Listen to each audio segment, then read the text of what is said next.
Howdy! Welcome back to the HGC. We are in the middle of a series between Fnatic and the Playing Ducks. Now, currently Fnatic is up 1-0, but there are some things that we should start talking about. What do these matches actually mean for our teams? We are in week 7, and we're getting to a point where we're getting close to playoffs. If our teams can stay up in the higher seeds, it's great for them because we have a step ladder playoff that will be happening at the end of the season. So if Playing Ducks, for instance, lands in 6th place, they'll play against a 5th place team. And then from there, the winner of that will play the 4th place. So every single game matters. You want to make sure that you're high in the seed so you don't have a difficult road to even move forward for the playoffs. Exactly. The higher you are in the seedings, the higher you are in the rankings, the less series you will have to play to make it to the next event. So that's incredibly important here. So it doesn't really matter for a lot of teams anymore. Thinking about the Crucible, it's very unlikely for most of them that they will end up there. But every single position that you can gain over opponents is going to make it easier for you in the playoffs. And if you look at a team like Fnatic, they possibly have a chance to be first. If Team Liquid were to start faltering in the last couple of weeks, Fnatic can move into first place, and they don't have to deal with the playoffs. So if they beat Playing Ducks today, that's one more step to making sure they can get first place, which would be pretty insane. Let's talk about the battleground for game number 2. Where are we going? It is going to be Infernal Shrines, and the choice will be Fnatic's. So Infernal Shrines is going to be our next map. Fnatic looking very strong in Cursed Hollow, and yeah, really pushing their advantages. I like it. They identify opportunities very fast. They look sharp today. And for Fnatic, it's most of the time one of these things where you just look at the first map and you're like, okay, how are they going to perform today? Are they currently on fire? Do they have some doubts here? And this looked very crisp, what we just saw. I'm really excited for the second map because I think the Playing Ducks, they have to step it up a little bit if they want to really threaten Fnatic today. And the Playing Ducks, while the score didn't look so good for them in terms of kills versus kills, they weren't playing horribly. They were just a bit off in these timings, and Fnatic, which is a little bit more on. So coming into game number 2, they can definitely start to turn this around if they can manage the flame that Fnatic currently has, because they are burning bright. Yeah, this was really one of those games where Fnatic succeeded in forcing their playstyle and their game onto the opponent. We've been talking a lot about the rotations, the aggressive ones in the early game. Dehaka never really had that impact that we oftentimes see where he's attempting to make these ganks happen and just uses his global, go late into a team fight, get a quick drag in, and they try to capitalize with a kill. So that didn't really work out for them as they were hoping for. So I'm curious to see how exactly they're going to draft this now. Well, let's start looking into it. The Playing Ducks, the last time they played this map, they did ban out Lucio immediately, and they moved into Arthas and Zarya quickly. Now, this time they have the first pick, so that means they potentially want to pick up a hero that they find to be high value. Arthas, Gul'dan, etc. could be available. Yeah, this is one of the maps where we oftentimes also see them play with a false set. It really depends on how much they value a strong hero for Sport Billy now. But as you said, Gul'dan excels on this map. We have seen several Dehaka combos here as well, just because he gives you the extra value on those shrines. But we are also talking again about Arthas and about Greymane. And Greymane in particular is a hero that I would like to see maybe having a bit... I would like to see especially Playing Ducks trying to play around that, and they do exactly that. I like that. And as I said earlier, we have him now as a first ban.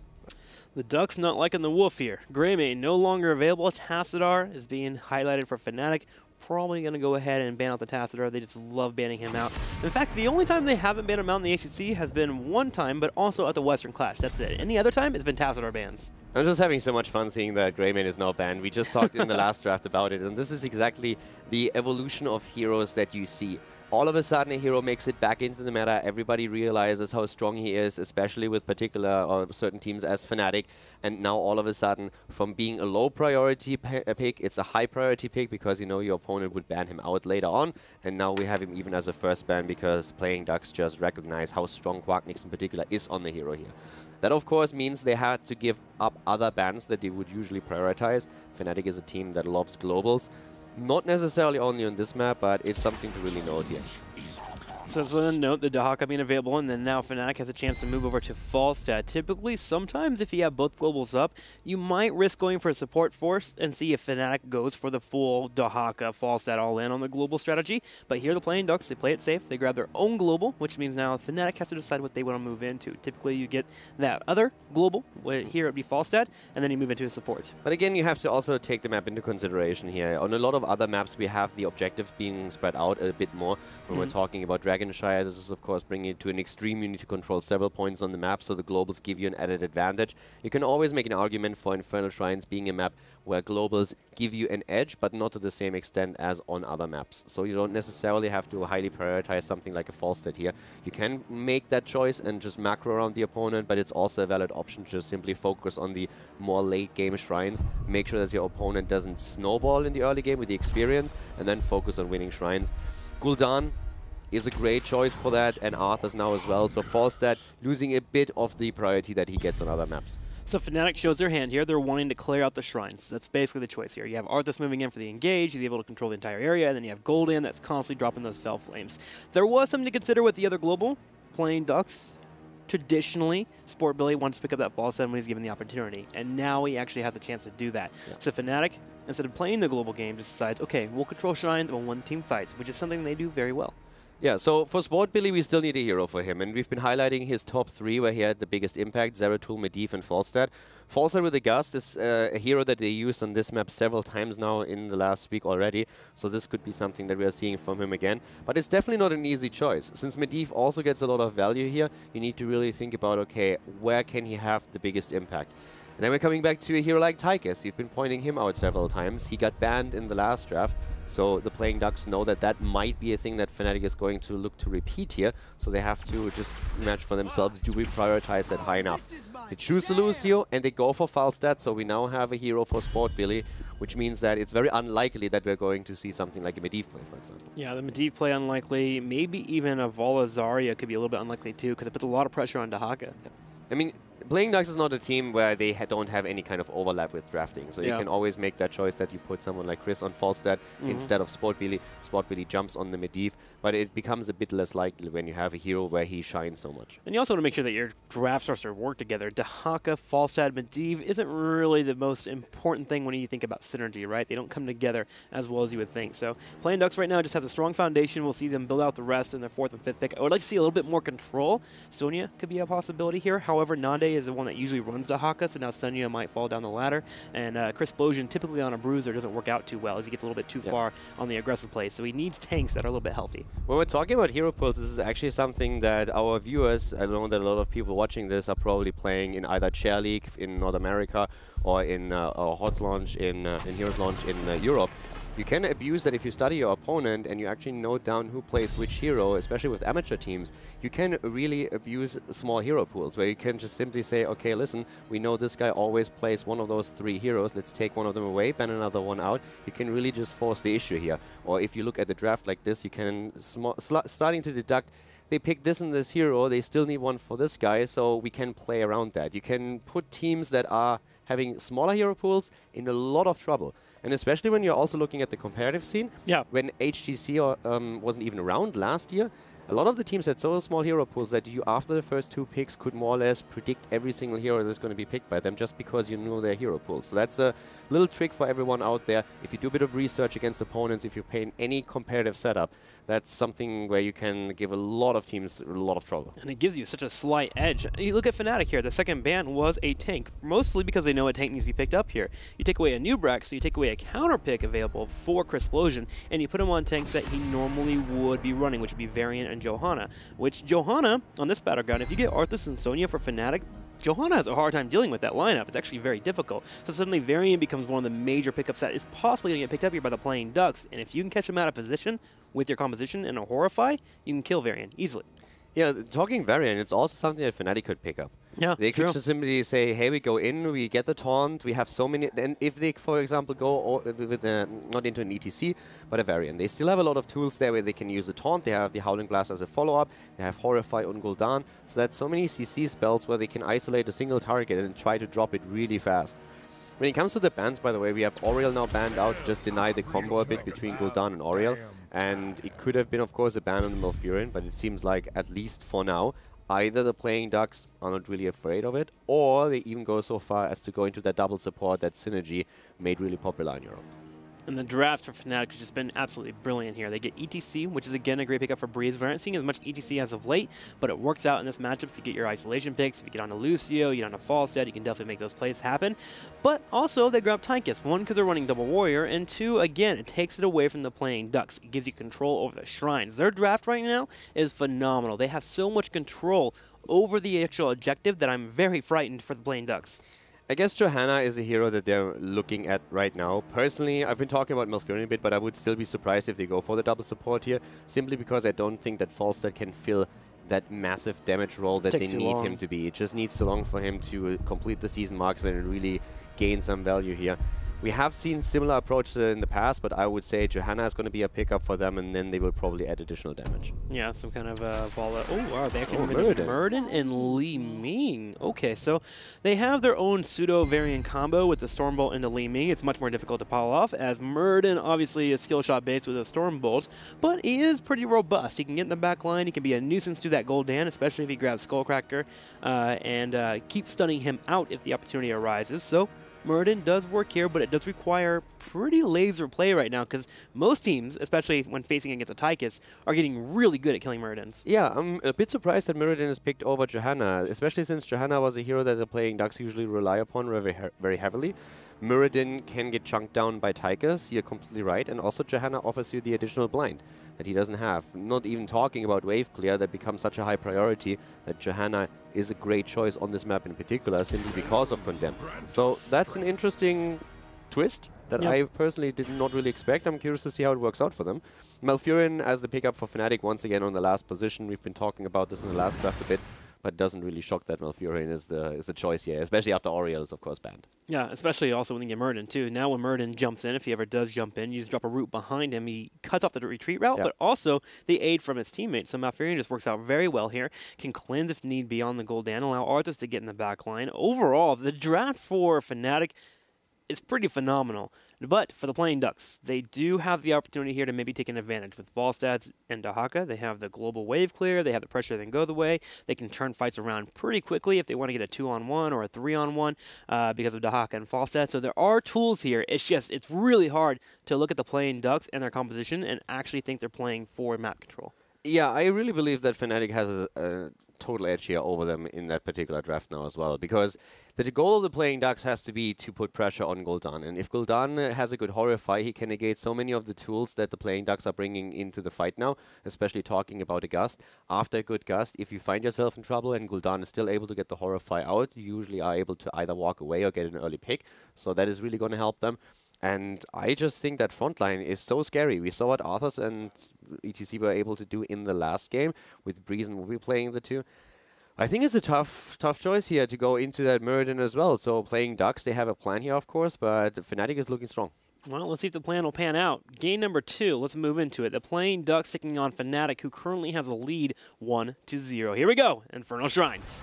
Fnatic with the lead in the series, taking the first map, winning it on Cursed Hollow. Now we find ourselves on Infernal Shrines, and to the left side we once again have the Swedish boy band with Shrimpy on Gul'dan, Wubby playing Arthas, Breeze of course on the ETC, Smexy finds himself on Malfurion, and Quacknix is on Tychus. To the right, in the red, the playing Ducks. Wolf Joe will start with the Lucio. We're going to see Li Ming played by Chris. Haven't seen that in a while. Looking forward to it. Falstad will be played by Sport Billy. Nande on the Haka. And Chris Explosion with the Muradin. Once again, as the level 1 talent, we have Season Marksman on Falstad. Very few Falstad players these days are going into Gathering Storm. There's so many tanks at that front line, so many melee heroes to hit that you get a lot of value out of the combo with Season Marksman and the Giant Killer on level 13. That makes him a very annoying hero to play against in the later stages. Ooh, big engage here. Chris Explosion gets rooted. The CC has been on point. Holy macaroni! Muradin goes down. Everything was played perfectly there by Fnatic. Yeah. They had the power slide, the root follow back for the stun, the knockback to prevent the jump, and if any of the animations actually connected when Muradin tried to jump away, he would have been locked down. Yeah, Fnatic absolutely didn't give it a duck there, so we saw immediately Breeze wait with the interrupt against the jump, and that was very well executed. Caldor, don't start quacking me up, man. You can't come in here. I'm trying. He's the top duck in the house. What can I say? And it begins not like this. Pressure on the bottom lane from Fnatic. They are looking to take out these turrets. They actually put 4 people down here because they got a pick off, which means they have time to actually take that experience lead and take down a turret wall. And you have to look at it like this, Trick. Quacknix is now ducking mad right now because they banned out the Great Main. So he already said early on Twitter he wants to show them who the top duck is, and he's doing that. He's showing it off right here as the Playing Ducks waddle away from the engagement in the top lane. Ours is pushing in. You want to go all day? Let's go all day, Galdor. Yeah. I'm not sure how far I should push this now. All right, but yeah, coming back to this. So the early kill against Muradin was, of course, pretty cool. This shows pretty much what we are going to look out for the entire time. But we've talked about Shrimpy and Gul'dan. That is, wow. That was such a miscommunication. Yeah. Lucio comes in, drops a boot on Gul'dan, which means that Crystplosion missed the Stormbolt. They actually hurt each other on that gank. That was a kill. Yes. That was definitely a kill. And losing that kill is super annoying because it would have come at the perfect moment in time when the shrines are on the map. And this is a problem. Things like this cannot happen if they really want to take it. That also makes them hit level 4 a lot later than their opponent. Fnatic gets the lead on the shrine. Big problem here for the Ducks. Yeah, not looking too good. The Playing Ducks needing that pick off. They decide to make a big aggressive play in the bottom lane, knowing that they are losing out on the shrine. They move on the bottom left and start taking out some turrets. Muradin is watching out for the flank, as he should. Breeze comes in on the side and will be able to soak the experience for now, but there is no major threat that he has to deal with. All he has to do is sit down here, play safe while his team finishes the shrine in the middle lane. That was an easy punisher for them, of course, for the reasons stated. Now they are starting to move through the lane, trying to get some value, drop that wall. Actually, they already dropped the wall in the bottom as well, so Sportpili down here needs to be super careful, had to just barrel roll away. In the mid lane, they are attempting to hit a second wall now. The Punisher got baited over, of course, so they are going to be able to just burst him down really fast. It's an early one, didn't really scale all that much, but still, Fnatic gains value, are able to take most of the wall out. But a lot of the experience has still been soaked by the Playing Ducks, and now all of a sudden, Breeze finds himself in a bit of trouble, but is still able to retreat. I am so sad for the Ducks right now.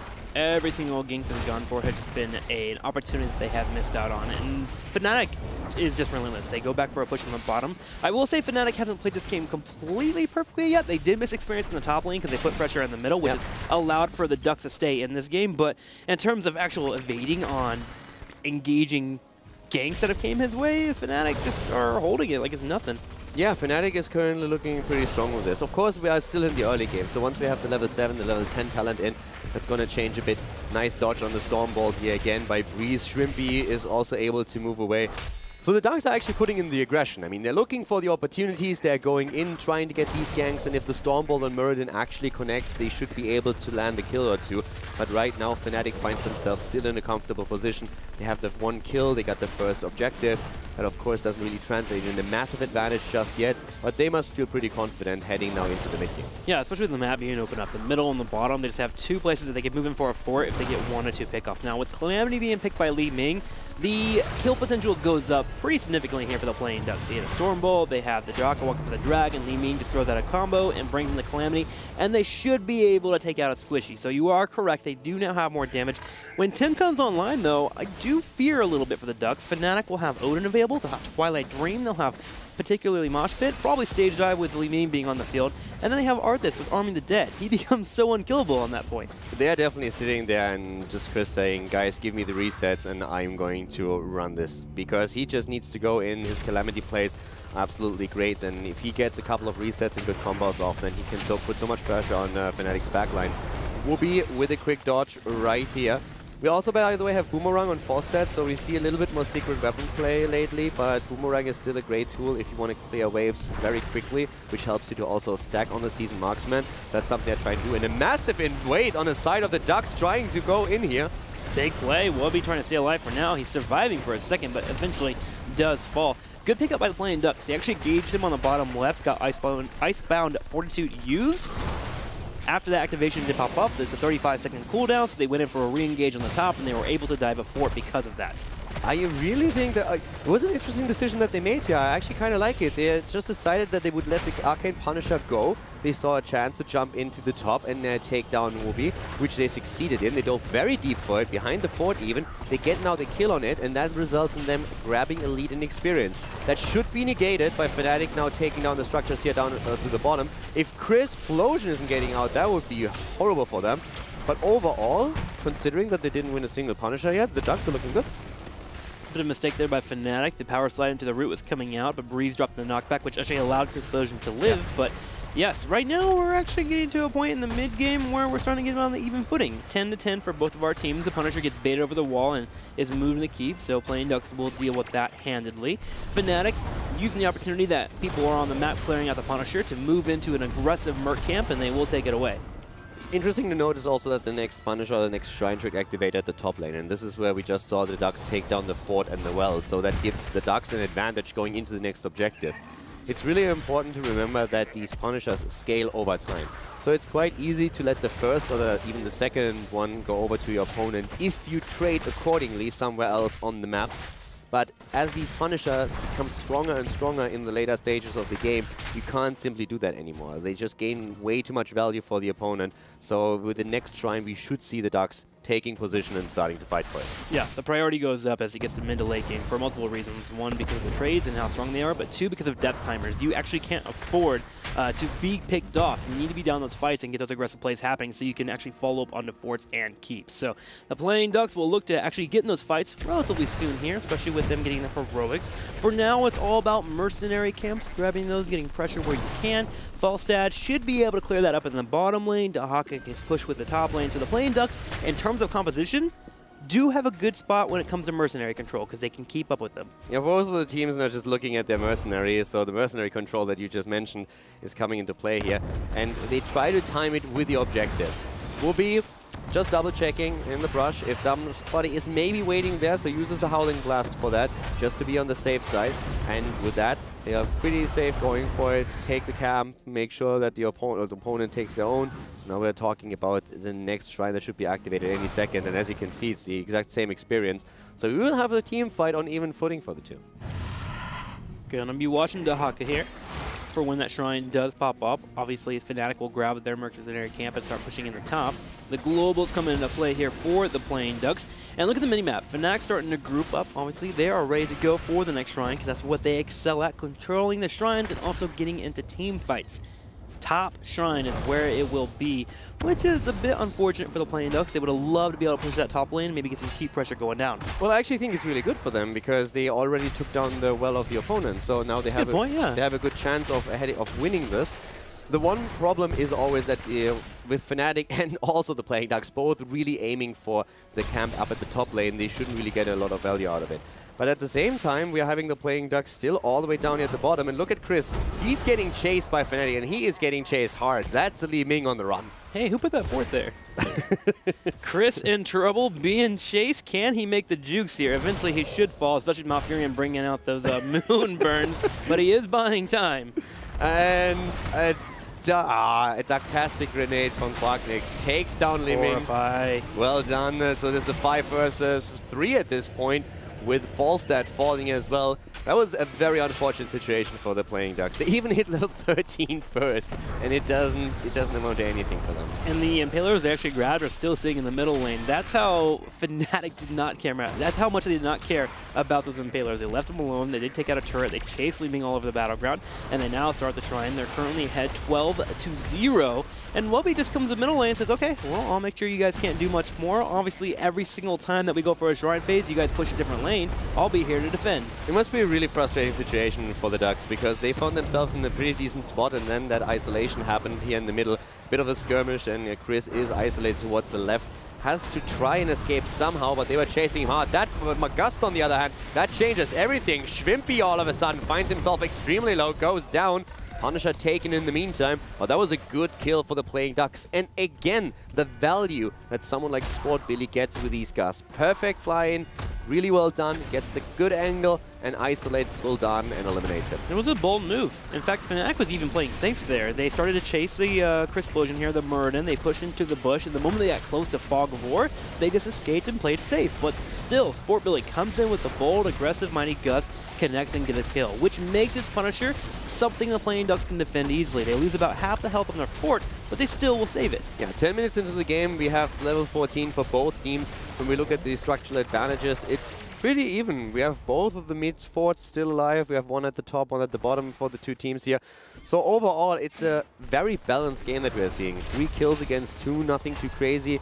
Fnatic overall is looking pretty strong, but the Ducks are the ones to get more experience thanks to the double global that they're running here. With Falstad and Dehaka on the map, they are just able to get these extra waves, and it shows. Yep, they almost get a full level lead here over their opponents. Not a talent lead quite yet, so Fnatic continues to play aggressive, knowing that they could get in for a fight. They're on the right side here with the scouting drone. They can make a play for the fort or for the Impalers based on where their opponents are positioned. And Playing Ducks is positioned for the Impalers, so the fort gets opened up by Fnatic. Great shot calling. Yeah, and the fort is down, but you can really tell that the Ducks are currently trying to utilize the globals heavily. So they don't really look for the team fights that as they did in the past. They're trying to play around Fnatic a lot more. Fnatic goes for an objective. The Playing Ducks are trying to push a different lane. They are dropping a fort. They're going for structures. They grab experience with Falstad Dehaka. So they're really playing a very heavy macro game and trying to get an edge out of this. And this is where they are looking for snowballs as well. Already the cleanse here on Tychus as Nande comes in. Everybody's low though. Breeze needs to be careful. Horrify used, and this is Dehaka in a lot of trouble. Breeze with a great mosh pit here. Dehaka with a quick burrow, making that look funny for a second, but the end result stays the same. Dehaka is down. Big heads up play there from Breeze, seeing the wave of force used by Chris, which allowed for him to actually use that mosh pit to lock down Dehaka. Crisplosion will sacrifice himself for the good of the team, but suddenly that experience lead that was gained by the Falstad and Dehaka is closed immensely here. And with Muradin falling, it's going to be another character not available. Was that avatar worth it? Yeah, I'm not so sure about the avatar use. Yeah, I mean, he delays the death, I want to say, but is that really something to their advantage? I doubt it, because... All right, now you're overdoing it.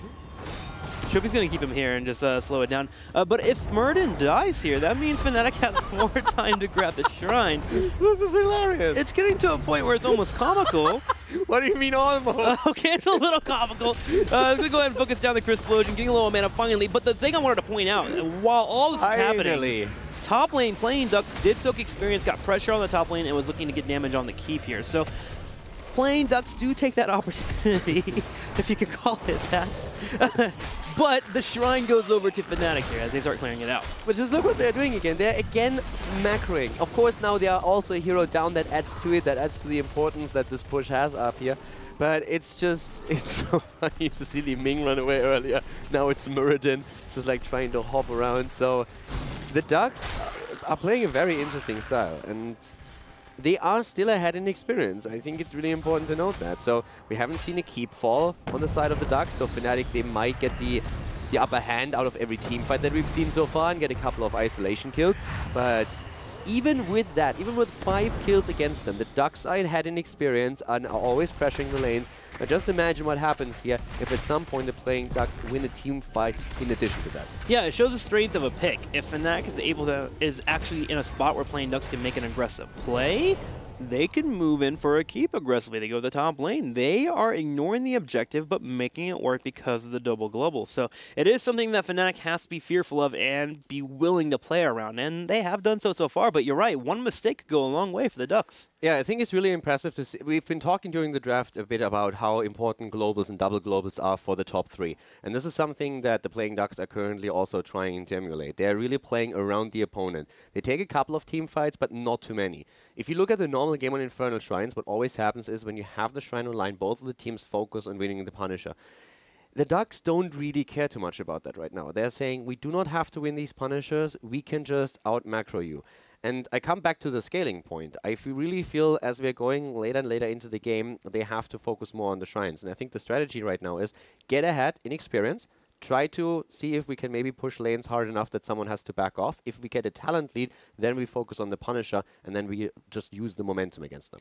Yeah, and this composition would work a little bit better, in my opinion, if they actually did get the picks in the early game. If you get those picks and you're able to push in a little bit, get force and stuff opened up, then suddenly the late game, those Punishers become actual objectives that you can take away from your opponent. But Fnatic not losing people in the early game have been in a great spot for defense. Especially the Storm Balls that we had at the beginning. When Gul'dan was out of position for a moment, they were trying to gank him with 3, they didn't get the kill. Then later on we saw a couple of similar situations. It was of course unfortunate for them also to lose Muradin like they did, and also Liming, because they were isolated from the rest and had to try and run away there. If that doesn't happen, they have a stronger position going into these Shrine fights or just playing around the opponent. But overall, it's an interesting approach by the Ducks. We have seen them with very different playstyles, and this is something that I think is very cool in the team if you see them with different strategies that they can use on certain maps. This is almost becoming a staple for the Playing Ducks. They did this type of strategy, not as hardcore against Team Liquid, and eventually we got to one of the most insane late games that we've actually seen here at the HGC. So the Playing Ducks are definitely iterating and really working on this type of strategy. It just comes down to, can they get ahead, and can you get to a point where they have catapults? That's where it really helped them out in the last time. When they were able to take out Keep and get pressure on their opponent, they forced Team Liquid into a spot where eventually they just had to die.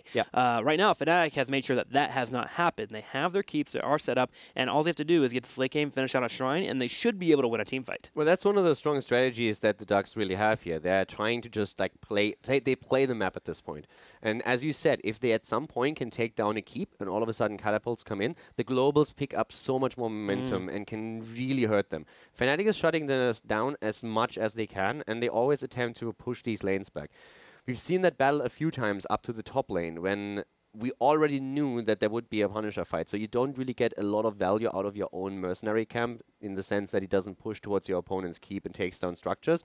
But at the same time, if you can push against the lane and just make sure that he's not getting outpushed by a Dehaka that easily, that helps you a lot to just stay a bit safer and spend more time at the objective. And Fnatic needs to make sure that they win the objectives. That draft is very teamfight oriented. They have the Arthurs, they have also, of course, ETC. So that's something that they really need to use in teamfights. And these teamfights are something they need to force now. Well, we'll be right back after a commercial break. We're having some technical difficulties. We'll see you soon. Sombra, it's on you now. I'm all over it.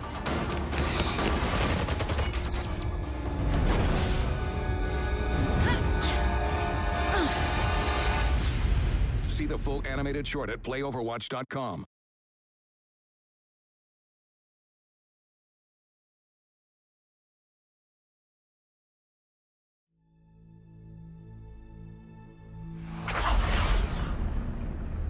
I once ruled Ashul Nerub. Then came a war I could not win. I was forced into servitude. But here, in this strange place, no one commands my power. I will conquer the Nexus. Those who oppose me shall embrace the web of death. I am a Nubarak. I ruled once before. I shall rule again.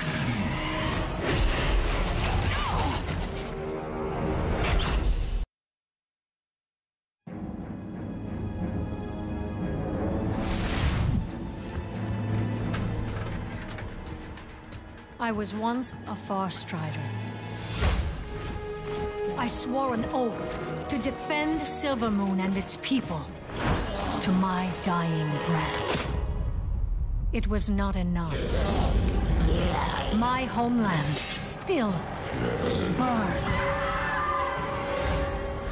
But those days are long past.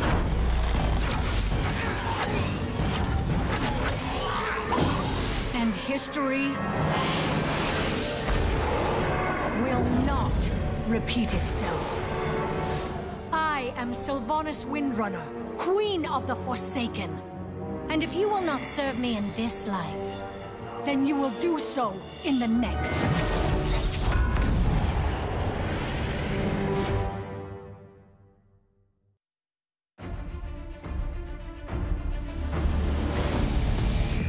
not easy being queen.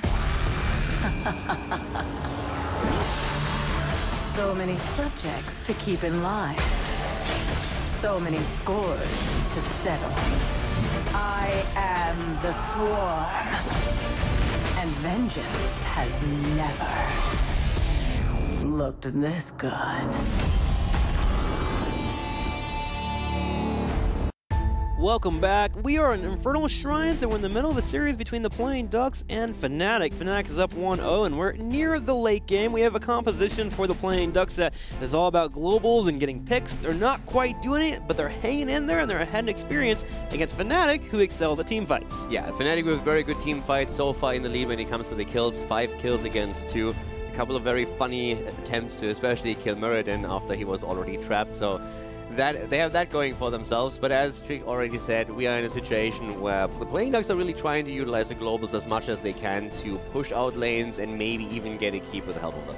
It's actually really cool to watch Fnatic as they continue to evolve. We used to know them as like the global compositions. They really went in for these hard engages, but they're starting to really play these compositions that aren't so heavy. They're going more team fights, they're playing more Greymane, they're getting into the middle of aggression. We see Arthas from Wubby. It's really cool to watch them adapt to the meta while everyone else is starting to adapt a little bit more towards this type of global play. I really think the maps have a huge priority with this. I feel like on Infernal Shrines they are completely comfortable going more into a team fight setup. When we're talking about a map like Sky Temple, I assume we will see them again heavily prioritizing those globals. So it's always a battleground choice, what do you actually want to do here. But as you said before, especially when we're talking about the Playing Ducks, they love to play the globals here. They did it against Team Liquid as well. Yeah, that's where we're starting to see the top 3 be so versatile. They're playing these different type of styles. They're not just sitting here on one global composition or a stump-based composition and trying to win every single series. Let's go ahead and head to late game here in this matchup in Infernal Shrines. Playing Ducks and Fnatic facing off. Let's find out how this game ends.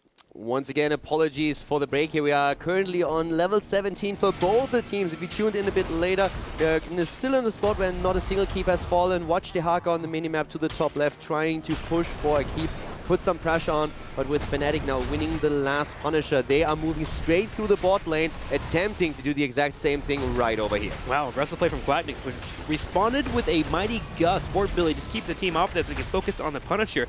Fnatic will take the opportunity to take out the keep, and they will do it easily. They even pop Odin. They're looking for more fights. Fnatic, they want to go for the core here. That will force the Haka back as well. Punisher's already in. Once again, the attempt to lock someone down, but in this case, didn't really work out in their favor. Also, another Horrify being used that did not give them the value they really needed. They didn't push anybody into their comp. And Fnatic, after using those abilities, just, guys, this is not happening. Let's just move back for now and make sure that we can focus on the next objective. I really like the call there on going for the aggressive play, popping the Odin. It forces Dahaka to come back, which means Dahaka doesn't get any damage on the keep. Oh. So Fnatic, oh gosh, they even turn around here, moving in. Chris Explosion caught out. He's getting focused here, low on health. Sport Billy comes in from the side. He has Mighty Gust in 4 seconds, but Muradin has already fallen. Yeah, Fnatic turning this around and taking Muradin out. And all of a sudden, they see an opportunity to pressure that core even more. Already 20% on the core's HP were lost, and with the death of Muradin,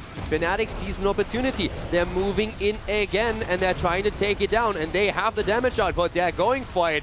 Fnatic, they want the 2-0. Oh, Wubby's playing so well right now. He's just locking down the Li Ming. They're not letting any resets come in. A mosh pit does connect on Dahaka. That dinosaur starts dancing. Sport Billy on the back left, low on health. Dahaka being focused. There goes Falstad. Li Ming's starting to go off, but the core already controlled.